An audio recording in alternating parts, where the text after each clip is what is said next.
사무엘상은 전체가 31장입니다. 그리고 사무엘하는 24장입니다. 제법 많은 분량의 책이지요. 합쳐서 사무엘상과 사무엘하 합쳐서 55장이나 되는 많은 분량의 책인데, 근데 사실 사무엘, 사울, 다윗 세 사람이 사무엘서의 대부분을 차지하고 있습니다. 그 중에서도 다윗이 사무엘서의 핵심 인물이라고 할 수 있는데요. 그런데 엉뚱하게도 긴 분량의 사무엘서가 한나라는 여인의 이야기로 시작한다는 것, 어떻게 보면 의아스럽습니다. 하지만 분명 이유가 있습니다. 그것이 무엇입니까? 한나에 관한 이야기를 살펴보면요, 한나가 단순히 사무엘서의 들러리로 등장하는 것이 아니라는 것을 발견하게 됩니다. 한나의 이야기에는 사무엘서 전체의 주제가 담겨 있습니다. 이것을 문학적으로 보게 되면 사무엘서 맨 처음에 나오는 한나 이야기를 통해 사무엘서 전체의 주제를 한 축에서 제시하고 있다는 거예요. 그래서 우리가 고등학교 시간 때 이것이 두갈식이냐 미갈식이냐 그런 공부를 했잖아요. 그 국어 시간 표현을 하자면 사무엘서는 두갈식인 거예요. 그러니까 처음에 하나님께서 말씀하시고 싶은 것, 사무엘서를 통해서 하나님께서 집중적으로 말씀하고 싶은 게 무엇인가, 이미 한나의 이야기를 통해서 모든 것을 사무엘서 전체에서 말씀하시고자 하는 것을 다 말씀하시는 겁니다. 한나라는 이름, 우리 조현우 집사님, 박정아 집사님 딸 이름이 해나라 그래요. 이 이름을 따서 지었는데 은총을 입은이라는 뜻입니다. 아주 좋은 뜻을 가지고 있죠. 하지만 한나가 그 이름에 걸맞게 은총을 입었습니까? 아닙니다. 은총을 입지 못하고 살았습니다. 왜 그렇습니까? 결혼을 했는데 아이가 없습니다. 그래서 남편의 다른 아내인 브닌나로부터 엄청난 핍박을 받지요.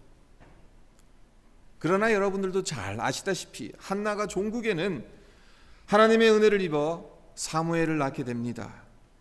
그리고 오늘 함께 읽은 본문 말씀 사무엘상 2장 1절로 10절은 한나의 노래인데, 은총을 입지 못하고 살았던 한나가 하나님의 은총으로 사무엘을 낳은 후에 부른 노래인 거죠. 이 노래가 어떻게 시작합니까? 이렇게 시작하지 않습니까? 내 마음이 여호와를 인하여 즐거워하며 내 뿔이 여호와를 인하여 높아졌으며 내 입이 원수들을 향하여 크게 일렸으니 이는 내가 주의 구원을 인하여 기뻐함이니이다. 그리고 한나의 노래가 어떻게 끝나는지도 한번 보십시오. 10절을 보게 되면 한나가 이렇게 결론을 내리고 있습니다. 자기의 기름 부음을 받은 자의 뿔을 높이시리로다. 그러니까 처음과 마지막 하나님께서 여호와께서 뿔을 높이신다라고 찬송하고 있습니다. 이런 이유로 한나의 노래를 흔히 뿔의 노래라고 부르는데요. 그리고 이 뿔의 노래에서 언급하고 있는 것들이 사실 사무엘서 전체의 주제이기도 하다는 겁니다. 그렇다면 그것이 무엇이겠습니까? 4절을 보면 용사의 활은 꺾이고 넘어진 자는 힘으로 띠를 띠도다는 말씀이 나옵니다. 그리고 5절도 보면 풍족하던 자들은 양식을 위하여 품을 팔고 줄이던 자들은 다시 줄이지 아니하도다. 전에 임신하지 못하던 자는 7을 낳고 많은 자녀를 둔 자는 쇠약하도다. 이런 말들이 나와요. 여기서 발견할 수 있는 공통점이 무엇입니까? 상황과 처지가 역전되었다는 겁니다. 강한 것이 약하게 되고 약한 것이 강하게 됐어요. 부한 자가 알거지가 되었고 가난한 자가 부자가 됩니다.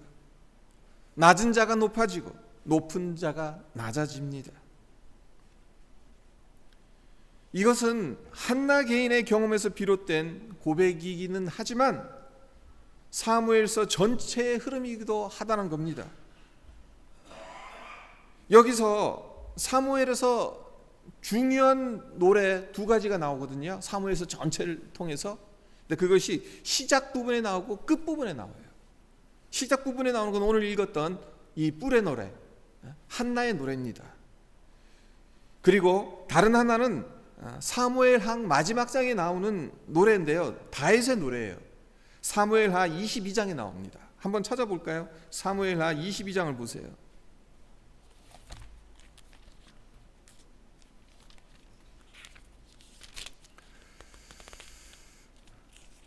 사무엘하 22장 2절로 51절까지가 다윗의 노래인데요.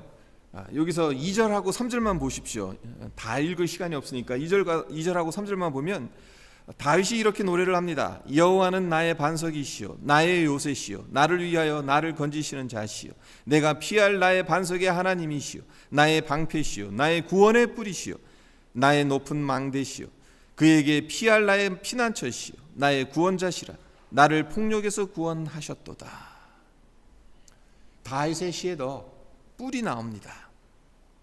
하나님은 나의 구원의 뿔이라는 그러한 고백을 하고 있습니다. 그리고 51절까지 계속 읽어보게 되면 한나의 시와 매우 비슷하다는 것을 보게 됩니다. 한마디로 반전되는 것, 역전되는 것들이 많이 나오죠. 한나가 부른 뿔의 노래와 내용이 매우 비슷하다는 겁니다. 둘 다 인생 역전을 노래하고 있다는 겁니다.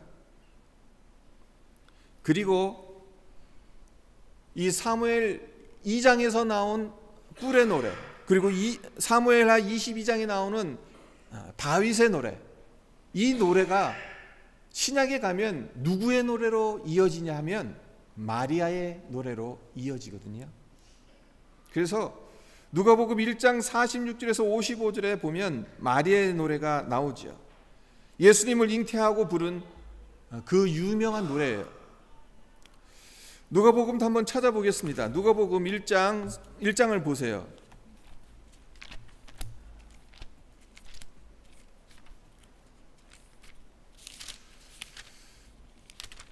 누가복음 1장 46절에서 55절까지인데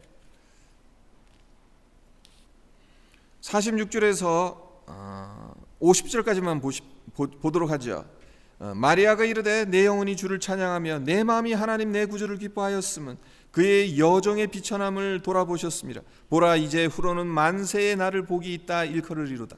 능하신 이가 큰 일을 내게 행하셨으니 그 이름이 거룩하시며 긍휼하심이 두려워하는 자에게 대대로 이르는도다. 그러면서 그 한나의 노래하고 너무 비슷한 말들이 계속 나오죠. 51절부터 보게 되면 그의 팔로 힘을 보이사 마음의 생각이 교만한 자들을 흩으셨고 권세 있는 자를 그 위에서 내리쳤으며 비천한 자를 높이셨고 주리는 자를 좋은 곳으로 배불리셨으며 부자는 빈손으로 보내셨도다. 한나의 노래와 거의 대동소이하다는 거예요. 마리아의 노래 안에도 인생의 역전에 관한 내용들이 주된 내용으로 되어져 있습니다. 그렇습니다.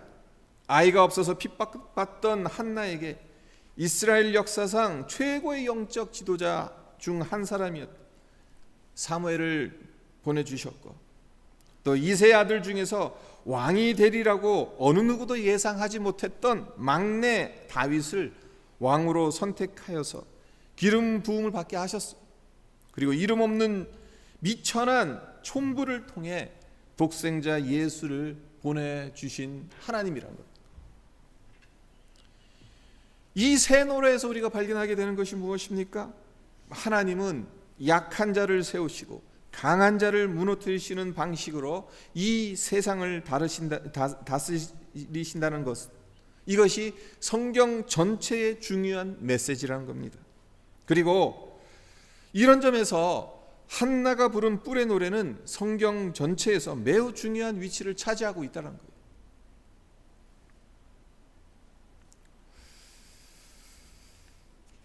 이 시간 한나의 뿔의 노래를 상고하면서 말씀의 은혜를 받는 우리 모두가 되었으면 하는데요. 성도 여러분, 이 뿔의 노래를 자세히 읽어보면요, 세 가지 대상이 등장하게 되는 것을 우리가 발견할 수 있습니다. 첫째는 한나 자신입니다. 그리고 둘째는 교만한 사람들입니다. 셋째는 하나님이에요. 먼저 한나 자기 자신에 대해서 어떻게 말하고 있는지 1절을 다시 한번 보십시오. 한나가 기도하여 가로되 내 마음이 여호와를 인하여 즐거워하며 내 뿔이 여호와를 인하여 높아졌으며 내 입이 내 원수들을 향하여 크게 열렸으니 이는 내가 주의 구원을 인하여 기뻐함이니이다. 하나님의 은혜를 입어 대단히 즐거워하고 있습니다.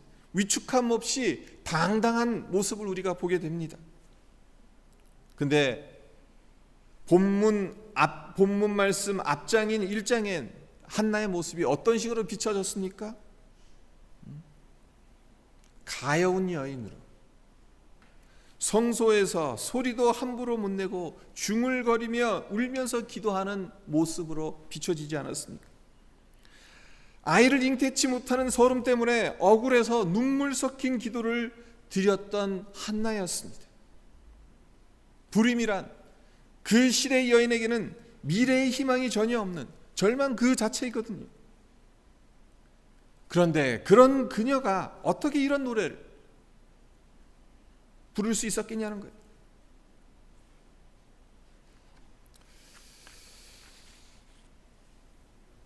그 답은 사무엘상 1장 10절에서 11절에 나와 있어요. 제가 읽어드리겠습니다. 한나가 마음이 괴로워서 여호와께 기도하고 통곡하며 서운하여 가로되 만군의 여호와여, 만일 주의 여종의 고통을 돌아보시고 나를 생각하시고 주의 여종을 잊지 아니하사 아들을 주시면 내가 그의 평생에 그를 여호와께 드리고 삭도를 그 머리에 대지 아니하겠나이다. 여기서 우리가 무엇을 발견합니까? 한나가 하나님 앞에 나아갔지요. 하나님 앞에 나아가서 진실하고 간절한 기도를 드렸다는 겁니다. 그런데요, 1장 5절과 6절을 보십시오. 1장 5절과 6절을 보게 되면 이렇게 이야기를 하고 있어요. 사무엘서 기자가 이렇게 이야기합니다. 한나에게는 갑주를 주니 이는 그를 사랑함이라. 그러나 여호와께서 그로 성태치 못하게 하시니 여호와께서 그로 성태치 못하게 하심으로 그 대적 분인나가 그를 심히 격동하여 번민케 하더라. 한나가 임신하지 못하게 한 것이 누구에 의한 것이라고 사무엘서 기자가 이야기하고 있습니까? 여호와께서, 하나님이 그로 성태치 못하게 하셨다고 두 번이나 강조하고 있습니다. 그런데 한나가 어떻게 했냐는 겁니까? 자기로 아기를 가지지 못하게 하신 하나님 앞에 나아가서 하나님께서 저를 임신하지 못하게 하셨다면 저를 임신하게 하실 수도 있는 것 아니십니까? 라고 눈물의 기도를 드렸다는 겁니다. 이게 중요한 거죠. 하나님은 이 기도를 귀하게 보셨고 한나에게 그 이름에 걸맞게 은총을 베푸셨어요. 그래서 사무엘을 얻게 하시죠. 여기서 우리가 봐야 하는 것이 무엇입니까? 불임의 상태에서 아기를 잉태할 수 있는 신체적 변화가 일어났다는 것, 그것도 중요하기는 합니다만 그 과정 중에 그가 보인 하나님에 대한 복종과 신뢰가 더 중요하다는 사실입니다. 불임 끝에 사무엘이라는 훌륭한 아들을 얻을 수 있었던 것은 한나가 절망 가운데에서도 하나님을 찾고 신뢰하였기 때문이라는 것을 우리는 볼 수 있어야 한다는 것입니다. 네, 우리 힘으로 어떻게 할 수 없는 인생의 문제들, 그 앞에서 우리가 해야 할 일은요, 하나님을 인정하고 하나님께 나아가는 것뿐입니다. 이 문제의 열쇠는 하나님에게 있습니다 라고 고백하고 하나님 앞에 매달리는 것, 그거밖에 없는 것입니다. 그러할 때 하나님은 우리의 뿔을 높여주신다는 것입니다. 창세기 4장에 보면요, 동생 아벨을 죽인 가인에게 하나님께서 표를 주십니다.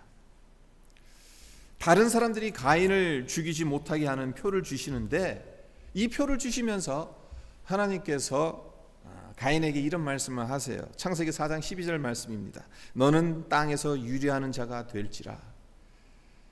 그냥 겉으로 보게 되면 저주처럼 보입니다. 방황하면서 살아가라는 뜻이잖아요. 그냥 정처 없이 유리하면서 집도 없이 그냥 나그네처럼 그렇게 살아가라, 저주처럼 들려요. 하지만 이게 저주가 아닙니다. 사실 이건 축복입니다. 정처 없이 떠돌아다니게 되면 어떻게 해야 되겠어요? 하나님을 의지할 수밖에 없는 거예요. 어디로 가야 할지 내가 안전하게 거할 거처도 없잖아요. 그러니까 이 말은 결국 유리하라는 말은 다른 것 의지하지 말고 하나님만 바라고 살라, 그 뜻으로 하나님께서 가인에게 너는 땅에서 유리하는 자가 될지라고 말씀하셨던 겁니다. 하지만 가인이 어떻게 했습니까? 에덴의 동편에 성을 쌓습니다. 유리하는 대신 정착을 했어요. 하나님 말씀에 정반대로 나간 겁니다. 가인의 생각은 아마 이렇게 생각을 했겠죠. 내가 성을 쌓으면 살 수 있지 않겠나? 내가 성을 쌓고 나를 보호하면 나를 죽이려고 하는 사람들로부터 내가 안전을 보장받을 수 있지 않겠나? 하나님은 분명히 유리하는 자가 되라고 명령하셨는데 거꾸로 성을 쌓고 자기를 그 안에 자기 자신을 지킨다는 것이에요. 그래서 성경이 가인을 어떤 사람으로 평가합니까? 결국에는 악인으로 평가하잖아요. 성경은 하나님이 아니라 자기 힘으로 살려는 사람을 악인이라고 부릅니다. 그냥 정말 엄청난 죄, 살인을 저지르고 어떤 그런 사회적으로 아주 엄청난 죄를 저지른 사람이 악인이 아니라, 성경이 말하는 악인은 하나님이 아닌 자기 힘으로 살려는 사람, 가인 같은 사람, 하나님은 유리하는 자라고 말씀하셨는데 자기 마음대로, 자기 뜻대로 자기 성 쌓아가면서 사는 사람, 이런 사람들을 악인이라고 평가하는 거거든요. 이와 반면에 지금 처한 상황이 어떻든 간에 하나님을 의지하며 사는 사람, 이러한 사람을 의인이라고 불러주신다는 거예요. 자격이 없어요. 그럼에도 불구하고 하나님은 하나님 어떻게든 의지하려고 노력하는, 몸부림치는 사람들, 이런 사람들을 의인이라고 부르신다는 것입니다. 그렇기 때문에 한나의 부림처럼 어렵고 힘든 상황에 놓여 있다 하더라도 우리에게 희망이 있는 것은 무엇입니까? 하나님을 바라보면 된다는 거예요. 하나님을 의지하면 된다는 것입니다. 하나님의 도우심을 믿고 기다리는 사람에겐 오늘은 근심할지라도 내일은 기쁨이 있을 거라는 겁니다. 오늘 눈물을 흘리더라도 내일은 웃을 수 있다는 것입니다. 오늘은 낮은 곳에 있더라도 내일은 높아질 수 있다는 것입니다. 이것이 한나가 자기 자신을 바라본 결과, 그에게서 나온 노래거든요. 자기 자신 어떠했었는데 하나님께서 이렇게 높여주셨다, 자신의 뿔을 높여주셨다는 것을 고백하고 있는 거죠. 그리고 두 번째, 뿔의 노래에는 교만한 자들이 등장합니다. 3절을 보세요. 심히 교만한 말을 다시 하지 말 것이며 오만한 말을 너희 입에서 내지 말지어다. 여호와는 지식의 하나님이시라 행동을 달아보시느니라. 그리고 10절도 보십시오. 여호와를 대적하는 자는 산산이 깨어질 것이라 하늘 우레로 그들을 치시리로다. 사무엘서에서 대표적인 교만한 자들이 누굽니까? 브닌나와 사울이죠. 브닌나는 한나를 괴롭혔습니다. 사울은 다윗을 괴롭혔습니다. 나보다 못한 자라고 망신을 주고 괴롭히며 핍박했습니다. 그러다가 브닛나와 사울 모두 다 망하지요. 브닛나는 남편의 사랑을 빼앗기게 되고 사울은 전쟁터에서 비참하게 죽습니다. 예수님은 종교 지도자들을 매우 싫어하셨는데요. 그 중엔 바리새인들도 포함되었지요. 근데 바리새인들에게 어떤 특징이 있습니까? 그들은 분리주의자들입니다. 바리새, 그 뜻이 분리하다는 뜻이거든요. 네, 나는 다른 사람하고 다릅니다. 나는 거룩하고 의롭습니다. 저 더러운 세리와 창녀와는 다릅니다. 이것이 바리새인들이 마음에 품은 생각이었어요. 그래서 다른 사람을 멸시하고 불쌍히 여길 줄 몰랐어요. 우쭐대고 교만했던 겁니다. 요한복음 8장에 보면 아주 중요한 말씀이 나오죠. 가늠하다 현장에서 잡힌 여인, 바리새인들이 그 여인을 예수님 앞으로 끌고 와서 예수님께 묻습니다. 모세는 율법에 이런 자를 돌로 치라 했는데 선생은 어떻게 생각합니까? 돌로 쳐야 합니까? 용서해야 합니까? 예수님 시험하기 위해서 아주 의기양양하게 이 질문을 던진 거죠. 이에 예수님께서 하신 말씀, 아주 유명한 말씀입니다. 너희 중에 죄 없는 자가 먼저 돌로 쳐라.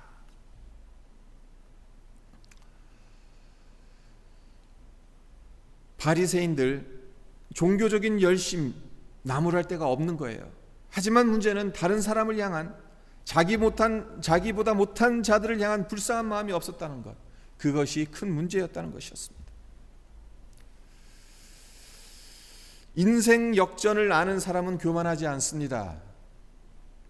절망하지도 않습니다. 오늘 지금 이 상황이 내일도 계속 그대로 있을 것이다, 그럴 수도 있죠. 하지만 인생에 있어서 역전이 될 수 있다는 것을 아는 사람들 절대로 교만하지 않아요. 오늘 내가 형통한다고 해서 내일 또한 형통하리라는 보장이 없으니까. 그렇기 때문에 우리 모두 교만하지도 말고 낙심하지도 말아야 하겠습니다. 다만 하나님을 바라보고 앙망하며 살아가야 하겠습니다. 인생 역전은 하나님의 손에 있기 때문이지요.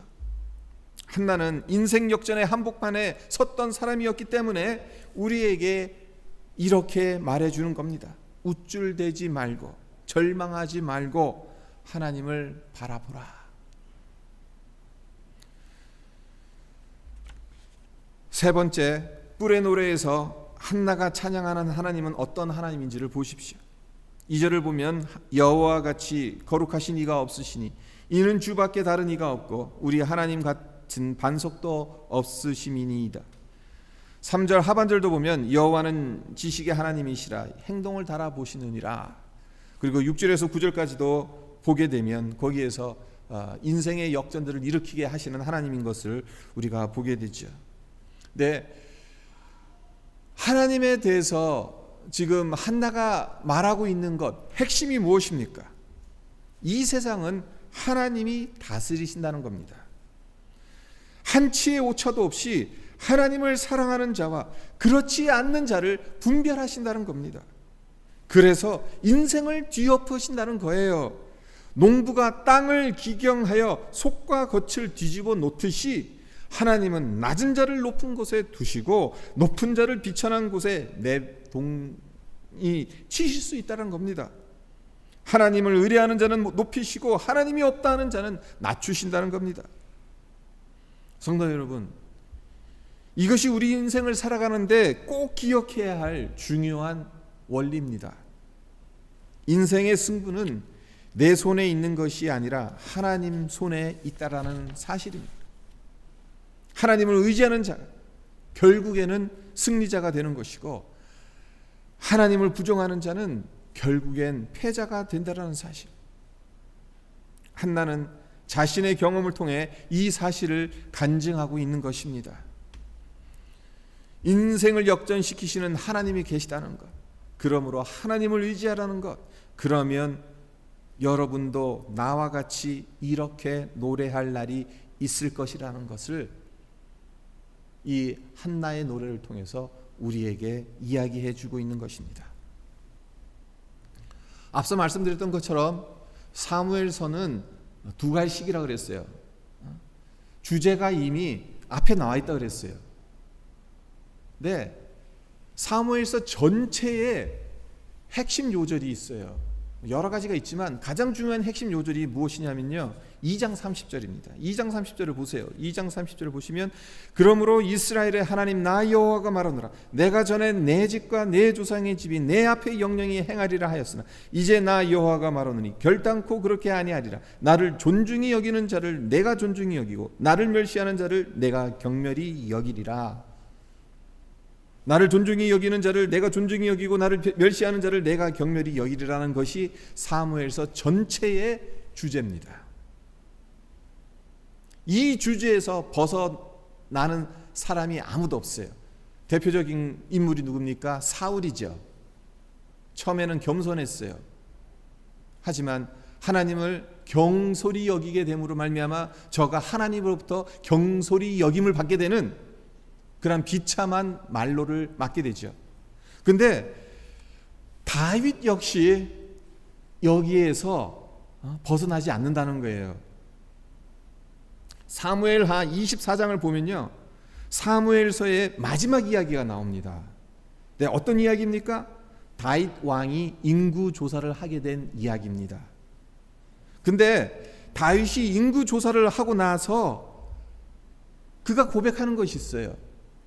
무슨 고백을 했냐면은 자기가 죄를 범했다는 겁니다.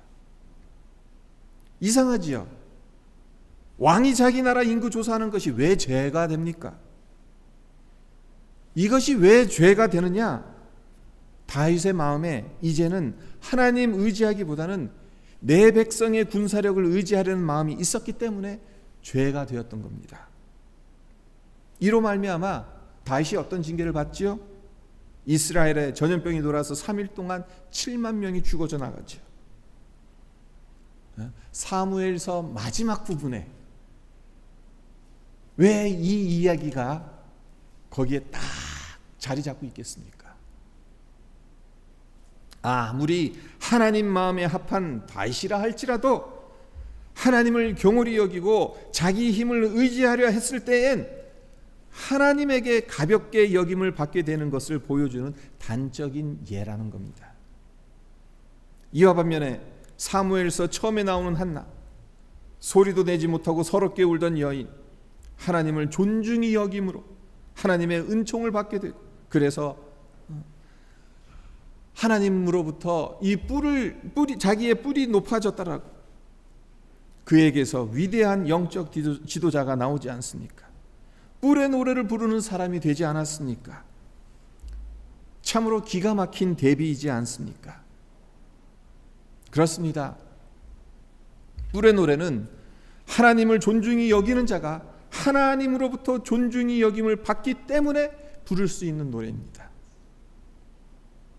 여러분, 우리가 하나님으로부터 존중히 여김을 받고 싶잖아요. 그러려면 우리가 하나님을 존중히 여겨야 하는 거예요. 이 노래가 저와 여러분의 노래가 되기를 간절히 기원드립니다.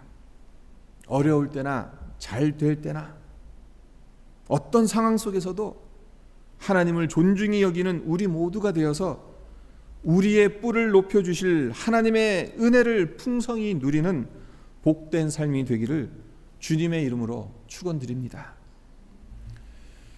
함께 오늘 말씀 잠깐 묵상하면서 기도하도록 하겠습니다. 한나가 부른 뿔의 노래, 이 노래는 사실 구원의 역사에 있어서 상당히 중요한 노래입니다. 이 노래가 아까도 말씀드렸던 것처럼 다윗이 부른 노래하고도 연결이 되고, 또 신약에 가서 마리아가 예수님을 잉태하고 난 후에 불렀던 노래로 연결이 됩니다. 결국 구원의 뿔을 높이실 하나님을 찬양하는 노래가 되는 거거든요. 근데 이 노래를 어떻게 해서 부를 수 있었던 것입니까? 하나님을 존중히 여겼더니, 하나님을 바라보았더니 하나님께서 그에게 은혜를 베푸시고 그를 존중히 여겨주신 것, 그것을 경험한 것 아니겠어요? 그래서 이 노래를 부를 수 있었던 것 아니겠습니까? 우리는 하나님 앞에 원하는 것들이 많습니다. 하나님 이렇게 해주십시오. 하나님 우리를 정말 높여주십시오. 우리에게 복을 주십시오. 하지만 사무엘서의 핵심적인 주제가 하나님을 존중히 여기는 자는 하나님께서 존중히 여기실 거고, 하나님을 멸시하는 자는 하나님께서 멸시한다는 것. 우리가 그것을 기억했으면 합니다.